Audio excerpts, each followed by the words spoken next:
Hey everyone, I just wanted to welcome all of our guests for our virtual audience to this meeting today. I'm really excited to talk about everything, and let's just get on into it. My name is Ari Hawkins. I'm from New York University in Abu Dhabi, and I'm currently studying for a semester in the NYU DC campus. My perspective is more sort of international focused, so this has been a great chance for me to apply more of a comparative analysis to US politics. I'm also interning at the office of Congressman Don Beyer, and I am personally interested in DC statehood for a variety of reasons. First and foremost, probably as a racial minority and somebody chiefly interested in legislation that supports the disadvantaged, as we'll talk about today. A lot of those issues sort of combine into one here. So the last thing that I'll say before we really kick it off is that we encourage lots of questions throughout the presentation. Feel free to use our Q&A feature on the bottom right-hand corner and type in whatever you want to say into the chat, and we'll make sure to incorporate your thoughts. So I'm really excited for today, and thank you all for coming.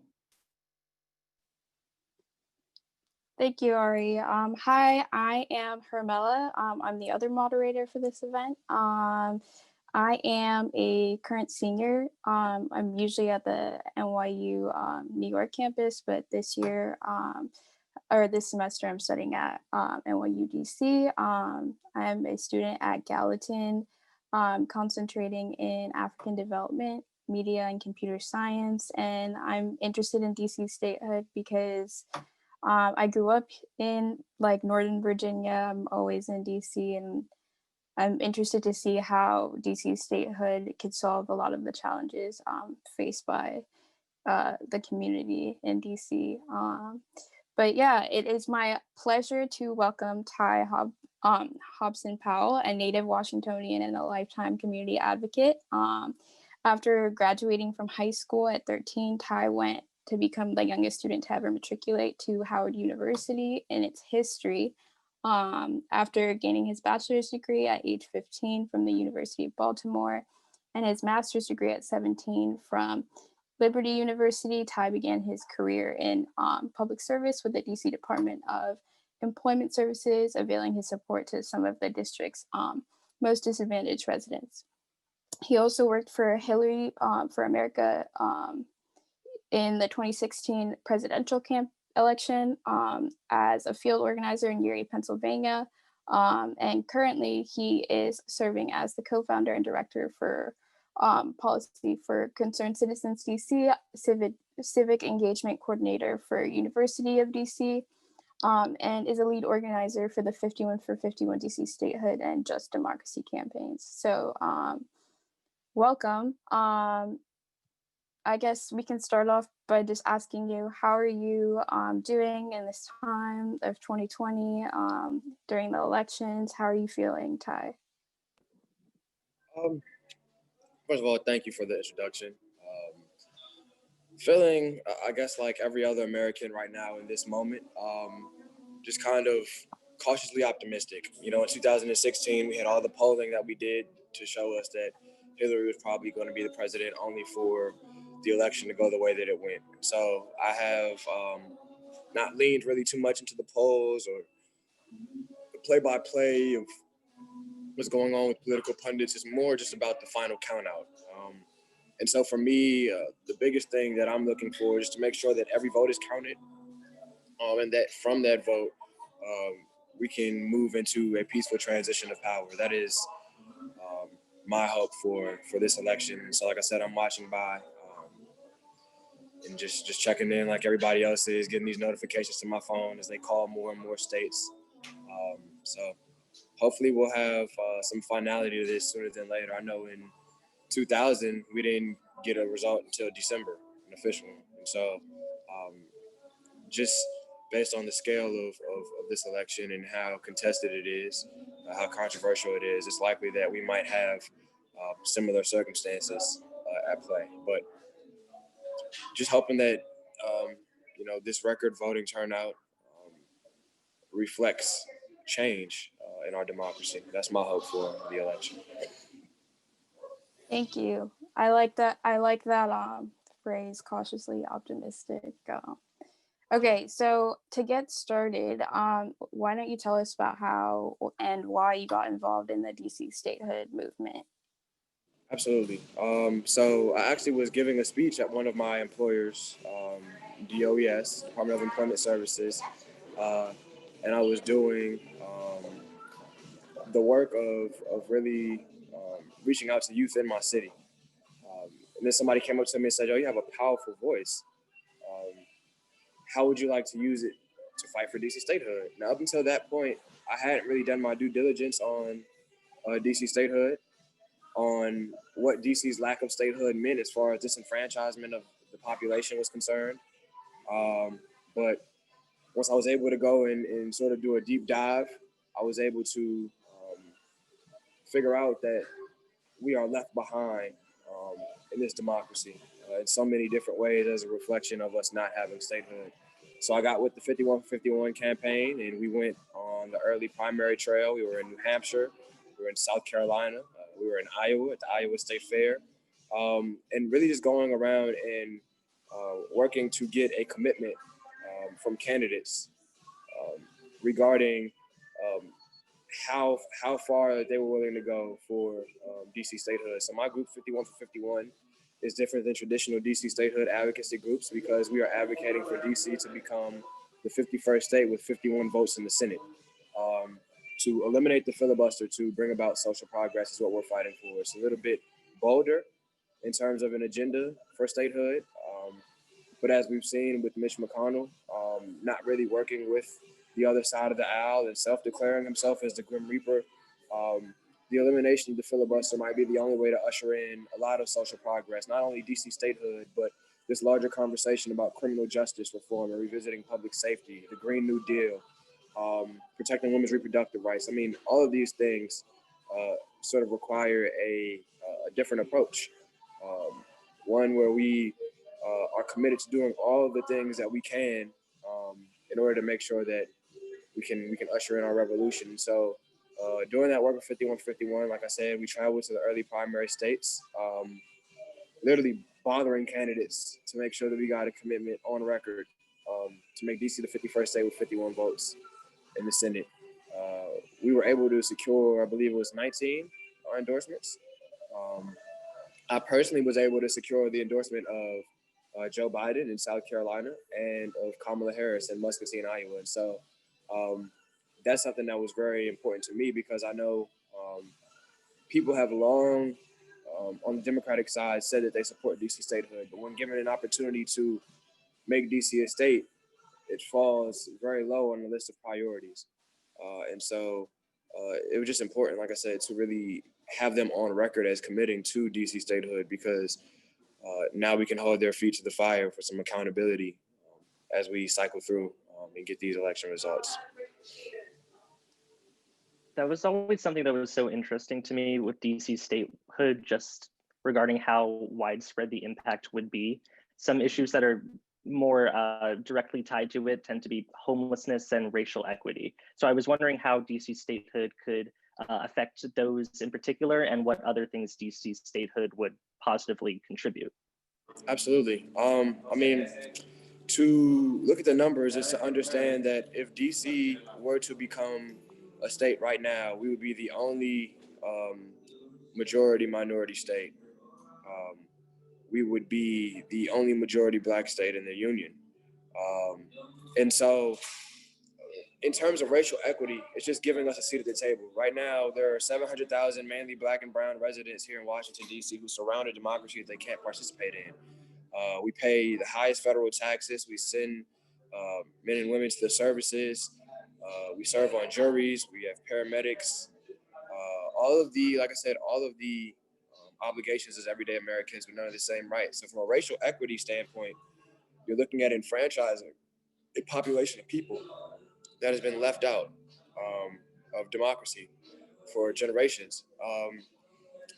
I think also what's not talked about enough is the fact that here in DC, we don't have political autonomy. We are subjected to congressional oversight every step of the way. And so just the right to self-determination is something that we're fighting for here in DC. You know, when we come to a conclusion about policies here in DC, Congress can come in and have lawmakers with no attachment to this locale decide against the things that we want. We've seen it with women's reproductive rights. We've seen it with HIV and the needle exchange programs. We've seen it with gun violence prevention. We're seeing it all across the board. The legalization of marijuana is a big one, where we decidedly came to the conclusion that we wanted to recreationally legalize it, and a lawmaker with no attachment to DC decided to add a bunch of different provisions to that piece of legislation that made it virtually impossible to sell on a recreational basis. And so, like I said, when I think of what is on the table when we talk about DC statehood, is everything. People don't often equate the fight for DC statehood with the fight for safer streets, but it is, because the guns that are coming here and wreaking havoc are from states that have more lax regulation. DC actually has very, very, very powerful gun measures, but they mean nothing if we can't hold our neighbors accountable to make sure that guns aren't flowing through here, to make sure that we have a voice on issues like red flag laws, background checks, things of that sort. So that that is a lot of what's at stake when we talk about the fight for DC statehood. Okay, so there also seems to be an oversaturation of activist groups. Do you think that's a good thing? And can you share any advice on how to get involved with the right organization, or like what organizations are at the forefront of this issue? I would just say, I mean, DC has an official DC statehood effort, DC Vote, and they do the work that they do. They haven't called for it with 51 votes in the Senate like we have. But like I said, I believe that there is power in multiple different groups doing the work. I don't really get mad that people are lending their voices and their energy to the cause for DC statehood.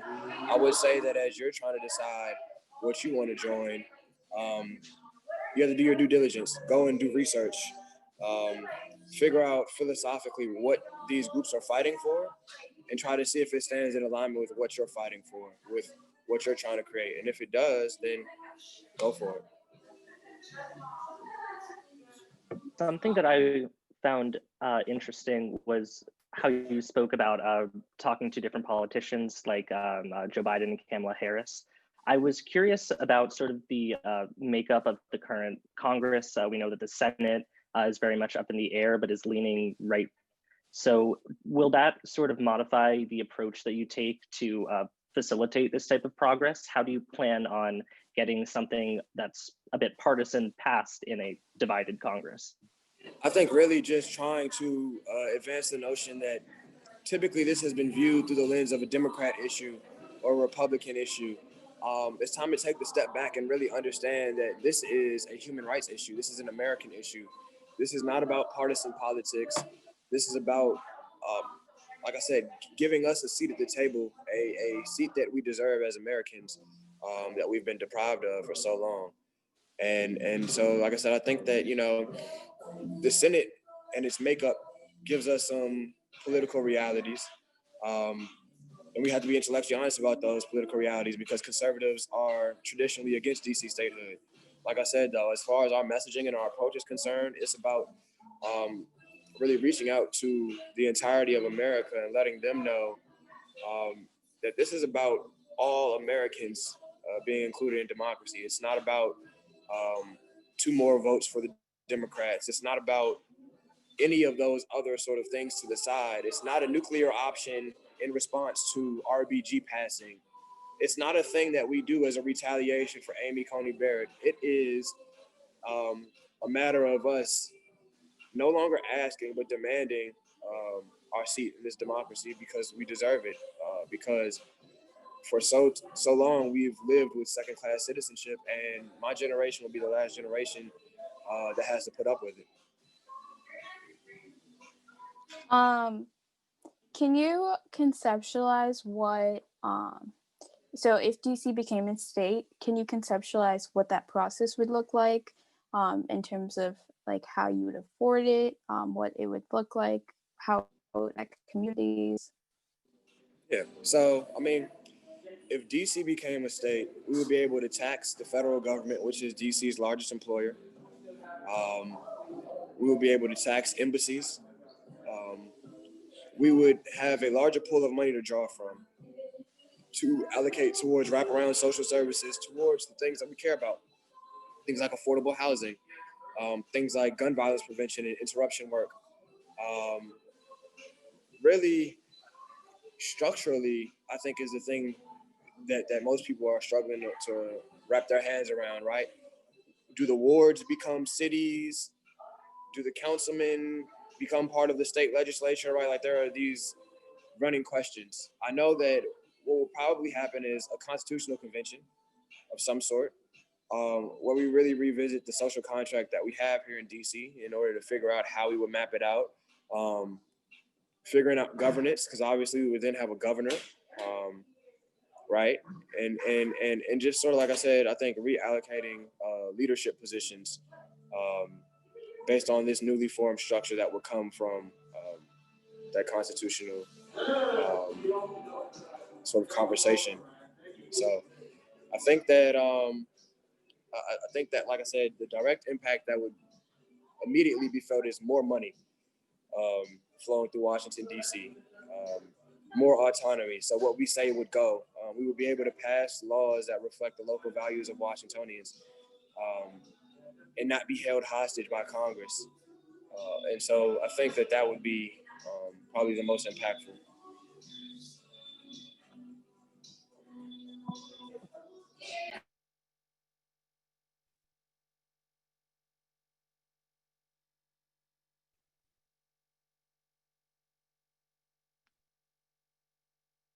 Hey there. Sorry, it looks like we lost you for a sec. I did have a question about sort of the new reality with the COVID-19 pandemic. A lot of the grassroots organizations that at least I'm familiar with have a lot of sort of on the ground work to bolster public opinion about certain initiatives. How has the pandemic and that sort of constraint impacted your ability to spread the word?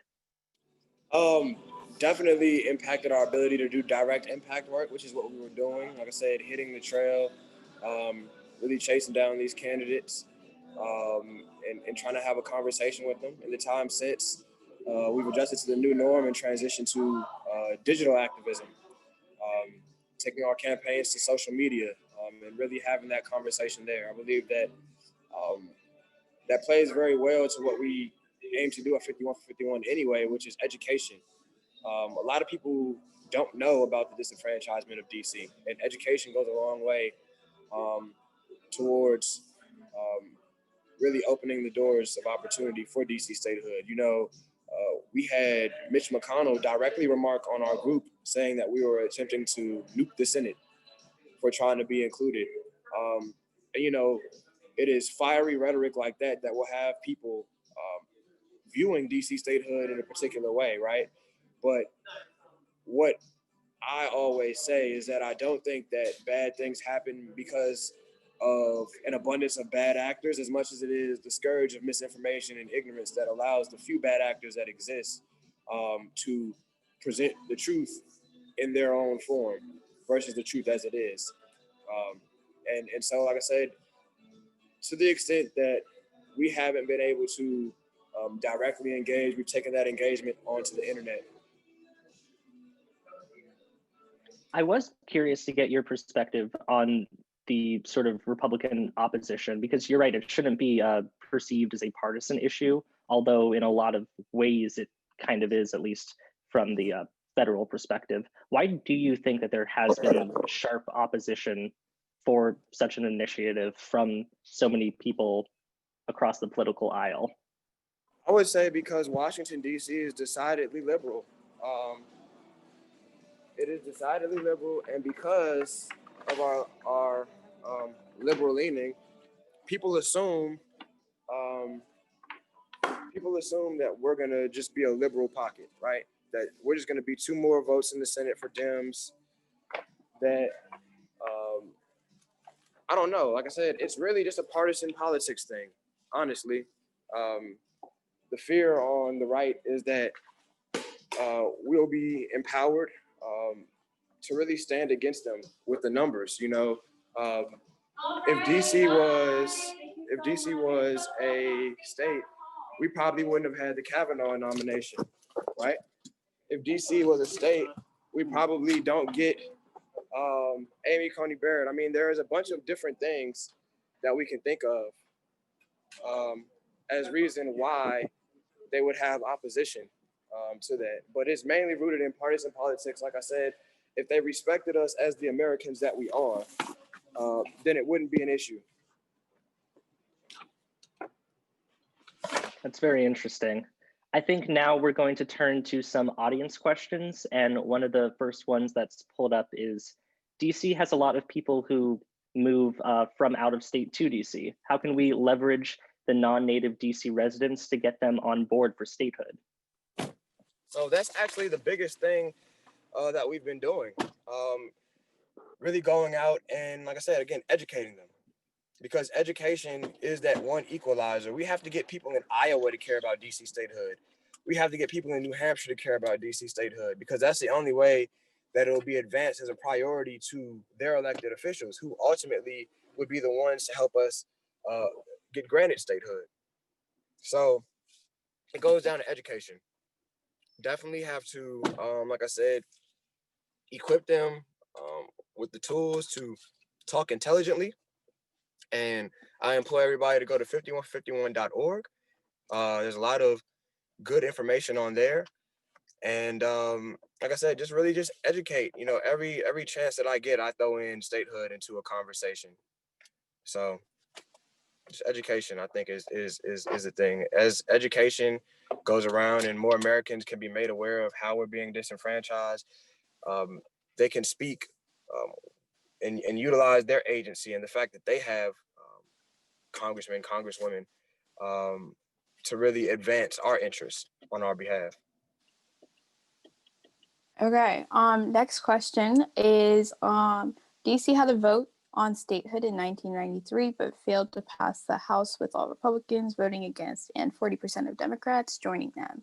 If DC has another vote for statehood, will Democrats be more likely to vote for it rather than against it?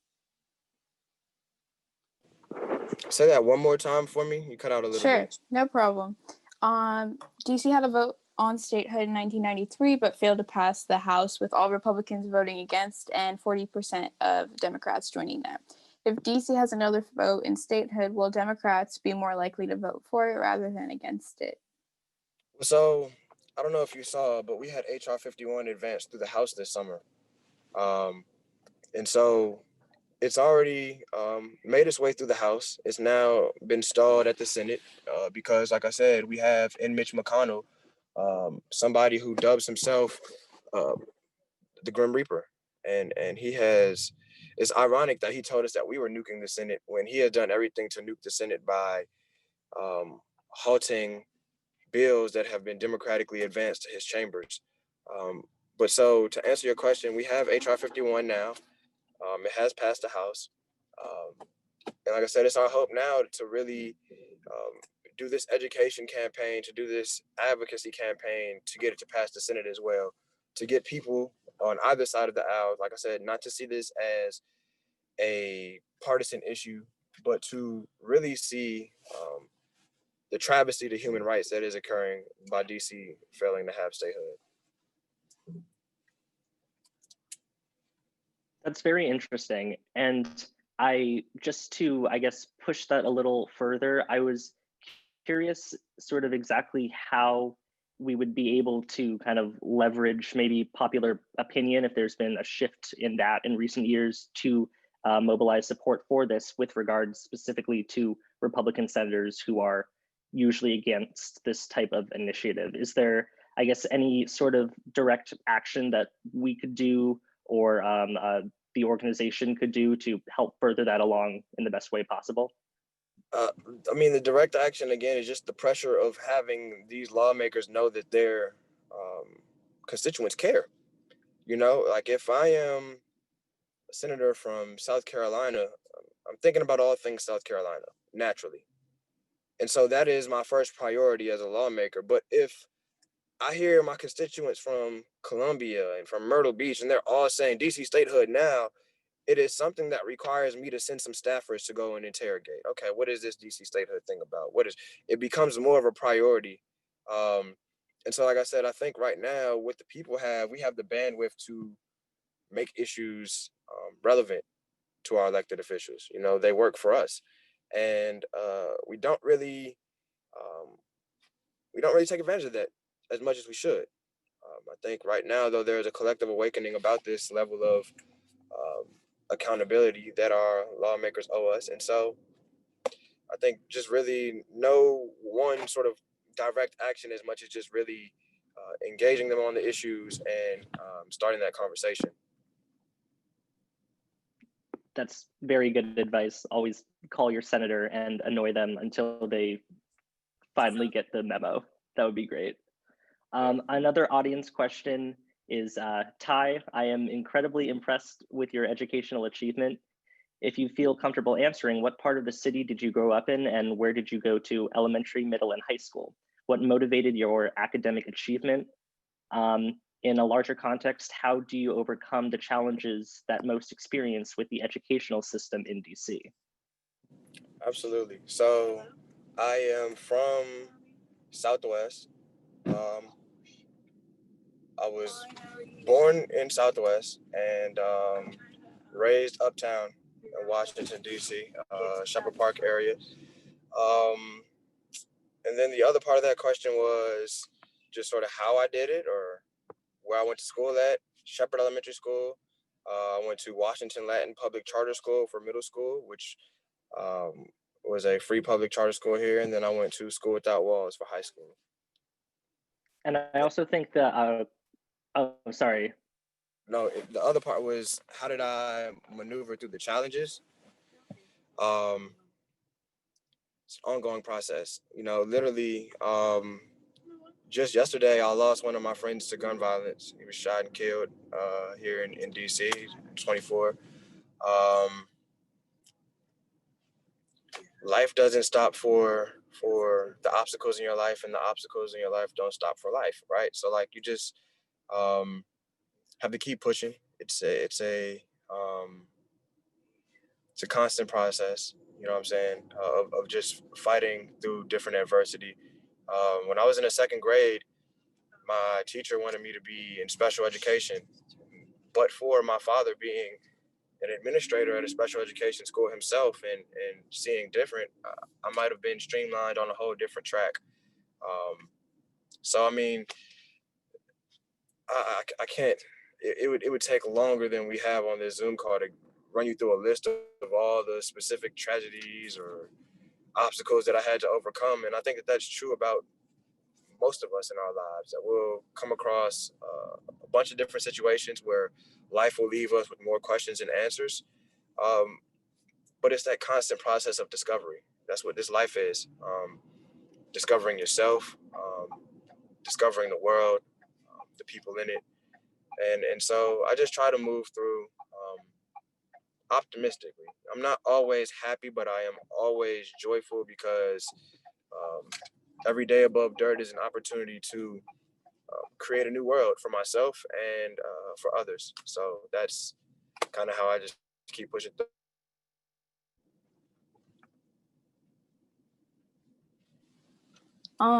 Wow. So how do you, like, who are the people in your life that keep you in that mindset of like pushing forward? Are you mentioned your dad, like, are your parents a huge part of that? Are your friends a huge part of that? Like, how do you maintain a positive mindset, especially this year when there's so much going on? Absolutely. So I mean, definitely my parents. You know, I can't take all the credit for how I turned out. It was definitely great parenting. You know, I didn't just grow up; I was raised, and I had parents who loved me, cared for me. Got siblings, 2 sisters. Got a brother. My girlfriend is awesome. It's actually her birthday today, so that's why you see me rolling around doing so much stuff. But I try to surround myself with people who hold me accountable. People who don't let me get too caught up in the highs or the lows, right? Because you get too caught up in the highs and you get too egotistical, you'll get removed from the purpose of the work and you will never do a great thing again. You get too caught up in the lows and it's like you'll be stuck in a depressive state, right? And so it's like I have friends, I have family, I have loved ones that don't let me get too caught up in the highs or the lows. They, keep me in check. And that's definitely been an accountability mechanism for me as I've been moving through this life. Cool. Okay, so for the next question, kind of shifting back to DC statehood, would it make sense for DC to join a neighboring state like Maryland or Virginia? Oh, people ask that all the time. Retrocession is a non-starter. DC has a very distinct, not only political culture, but social culture as well. And no, it's the idea of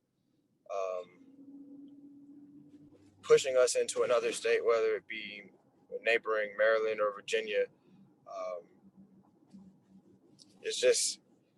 It represents laziness. It represents a lack of commitment to including us truly in the democracy. Like I said, DC has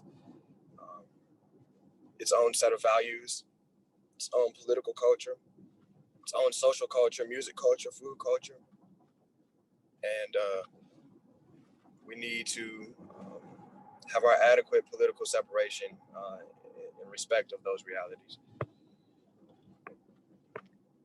That's very interesting. And I think it also might be a good idea just to sort of outline the distinction between the representation, quote unquote, that DC has in Congress and the difference in the initiative of DC statehood, just to sort of have an outline of exactly what the distinction is there. So you're asking what is the difference between our representation currently and like what it would be? Currently, we have shadow senators, shadow representatives. We have a non-voting delegate, Eleanor Holmes Norton. So essentially just symbolic inclusion. Eleanor Holmes Norton can talk. That's about it. Our shadow senators, which are really supposed to be regular senators, are shadow senators because they don't get paid by the Senate. They are not empowered to work by the Senate. So it's, I would say that we have a lot of people who wear titles and wear hats, but have no true power politically. Whereas DC statehood would give us a lot of power to really actually send individuals to advocate on our behalf, as opposed to just standing there symbolically on our behalf. So the next audience question is, since many issues come down to dollars and cents, what is the cost, not just the benefits, of statehood? The cost of statehood. Now, like, I'm sure there's somebody that crunches those numbers. I am not somebody who dabbles in the weeds of all of those particulars. I know the cost of not having statehood is disenfranchising over 700,000 residents. I know the cost of not having statehood is Native sons and daughters of Washington D.C. Falling victim to gun violence because we don't have a voice on background checks and red flag laws. I know that the cost of not including us in a democracy is far higher than any cost of including us. And so that's what I choose to focus on. To think that a problem with a lot of the things that are going on in this country, right, is we always try to reduce it to a cents thing and a dollars and cents thing when it doesn't always make sense to us. The reason why they'll tell us that college forgiveness is, oh God, it's going to cost so much, but then quietly inject all of this capital into Wall Street or into our military industrial complex right in front of our eyes, billions of dollars at a time, trillions of dollars at a time. only to ask us to crunch the numbers when we talk about providing healthcare for all, only to ask us to crunch the numbers when we're talking about statehood. And so, like I said, I don't really focus too much on those arguments because if it's worth it, the cost doesn't matter. The cost shouldn't matter. And that's how I feel about DC statehood. It's one of those things that is worth it to the point of not factoring in whatever it would cost. Because like I said, it's costed us as Washingtonians far to have not been included in a democracy that we surround.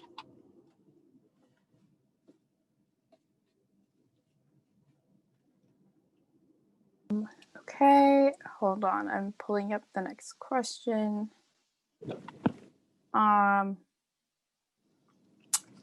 Okay, so do you, sorry. I would like to get a lot more DC citizens to reach out to their friends and family who live in 50 states to ask them to support statehood. What are some things we could do? Sharing via social media. You know, that is our information apparatus these days. You know, like we watched Arab Spring happen in our lifetime, where a whole revolution was catalyzed based off of Facebooks and Instagrams and Twitters and all of these different things, right? So like we understand that there is a large impact that social media can have if it's leveraged correctly. You know, all too often we use it in a trivial sense just to post our sexy selfies and things like that. But if we actually use it as a communication tool that it is, we have the ability to spread information at a faster rate than we otherwise would.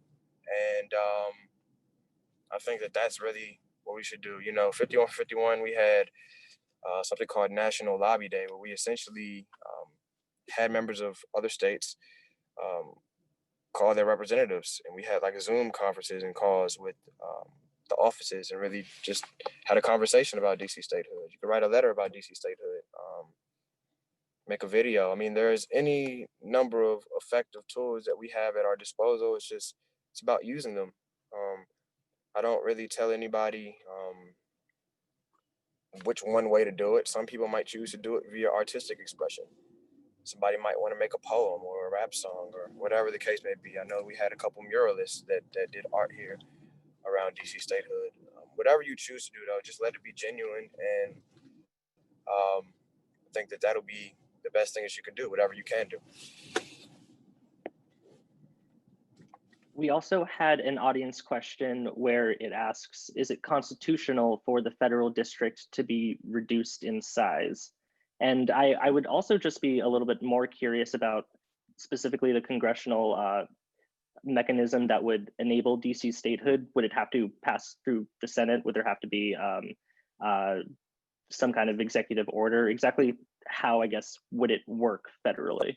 All right, as HR 51 is designed, it would just pass through the Senate, and that would be enough. You know, we don't need an executive order or a constitutional amendment to make DC a state. Question is a very curious one about what would happen. So the proposal of HR 51 basically says that if you've ever been to DC, you know that the federal seat of power is largely downtown. The White House, the Capitol, Senate buildings, all downtown.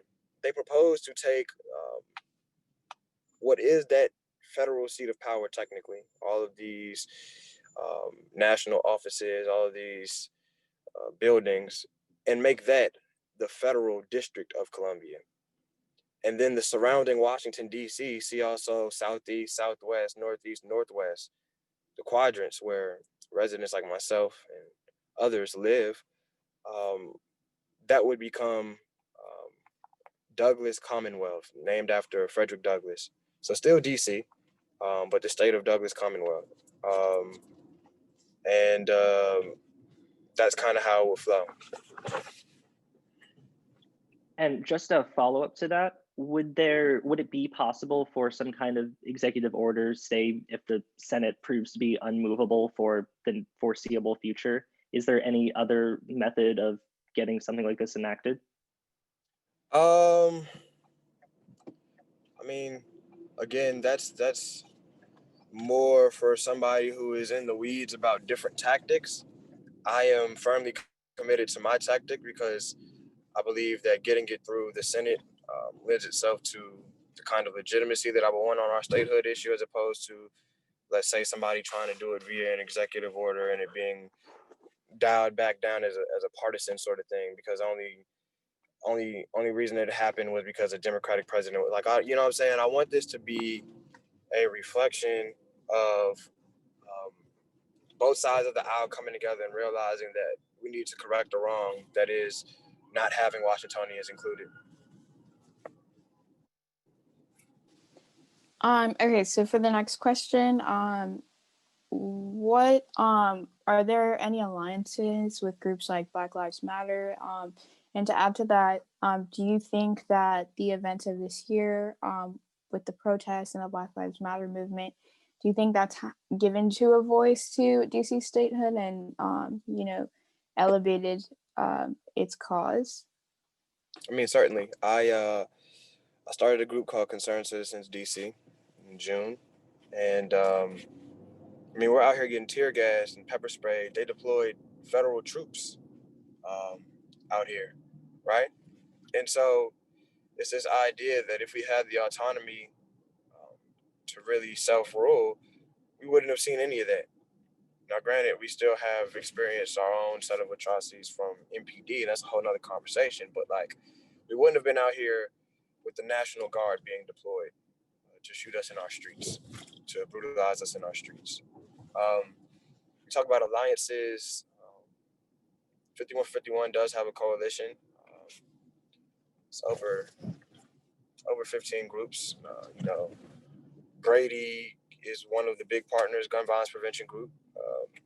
But there are other people who realize that if they are looking to move the needle on the issues they care about, it starts with DC statehood. And so there has been,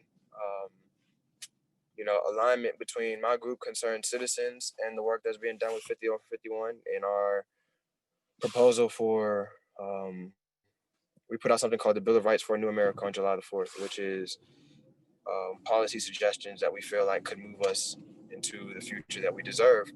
And one of the chief demands was DC becoming the 51st state.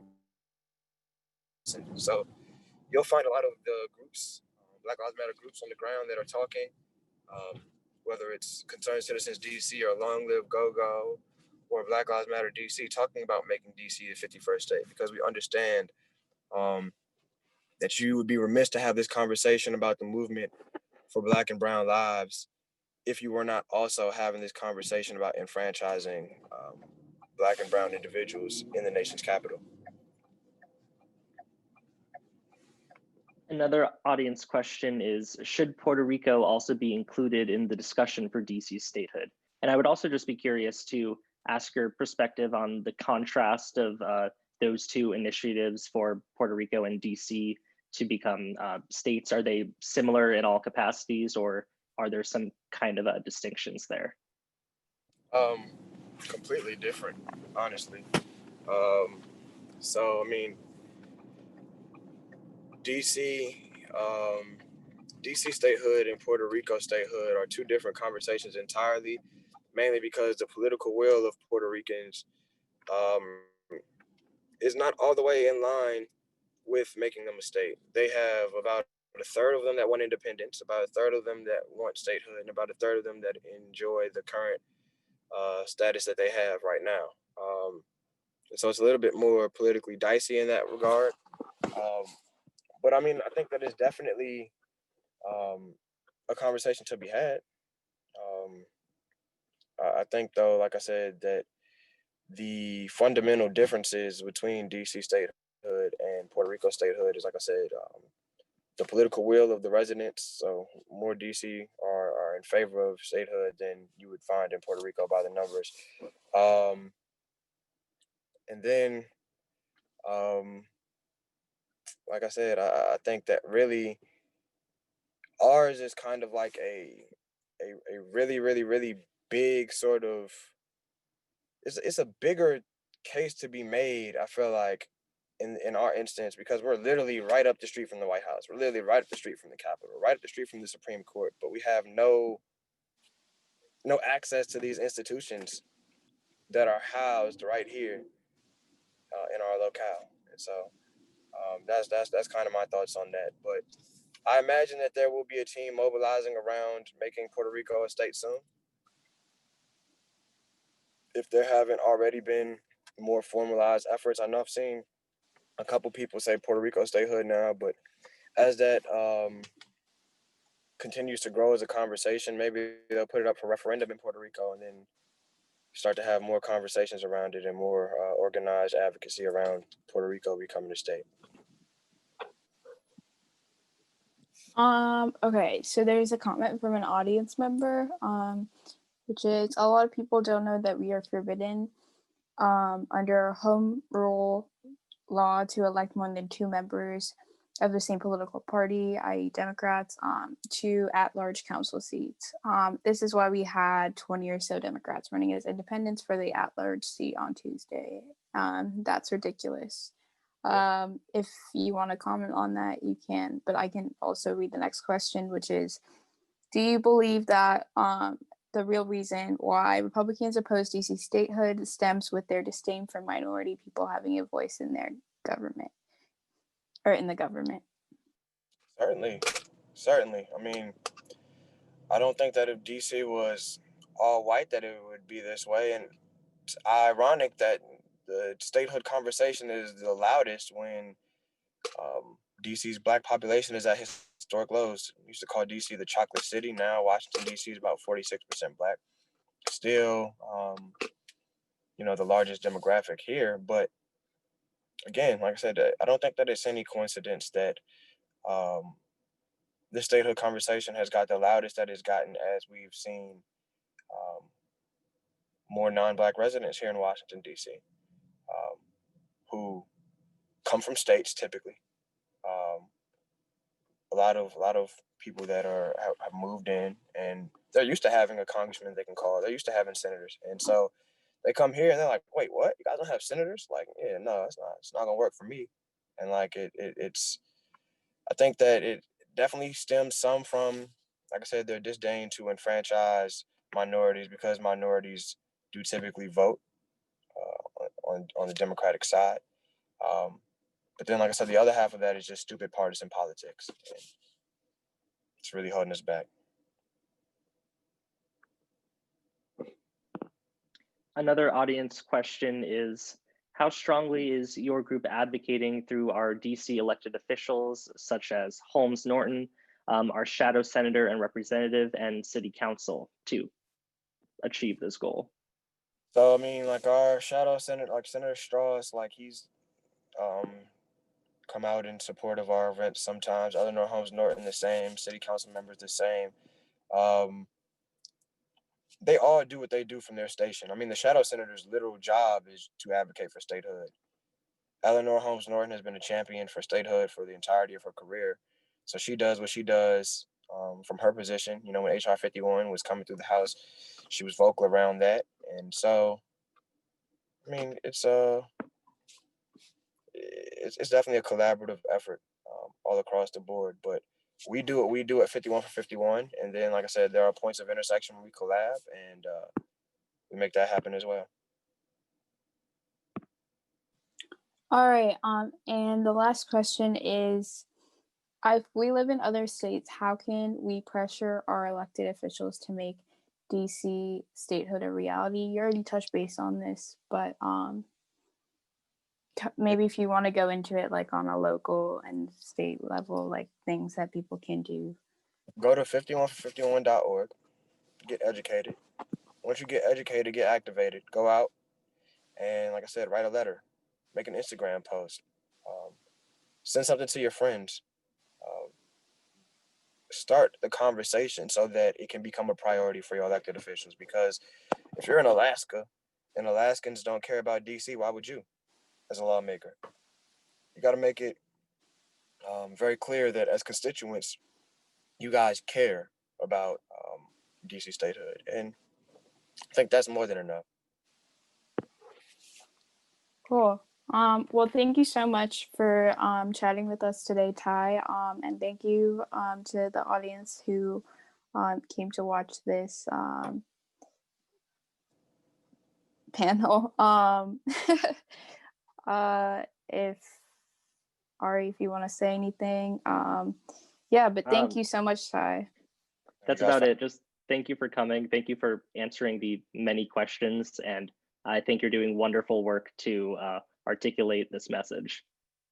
Thank you guys so much. I really enjoyed this conversation, and I hope you got some useful insights from my words, and hopefully DC becomes a state sooner than later. Hopefully we get the results of this election sooner than later. Just like I said, cautiously optimistic about all of this, because we are standing really on the doorstep of a revolution, and we have the ability to kick this door down right now in this moment. It's just going to depend on how the next couple months go. Like I said, I'm optimistic. I choose faith over fear, and I implore you guys to do the same. But thanks again, NYU, for having me, and I really appreciate you guys. Yeah, absolutely. And I hope the momentum that has been built continues over the next 4 years, and we see DC become a state. But yeah, thank you. And thank you to the audience. Bye.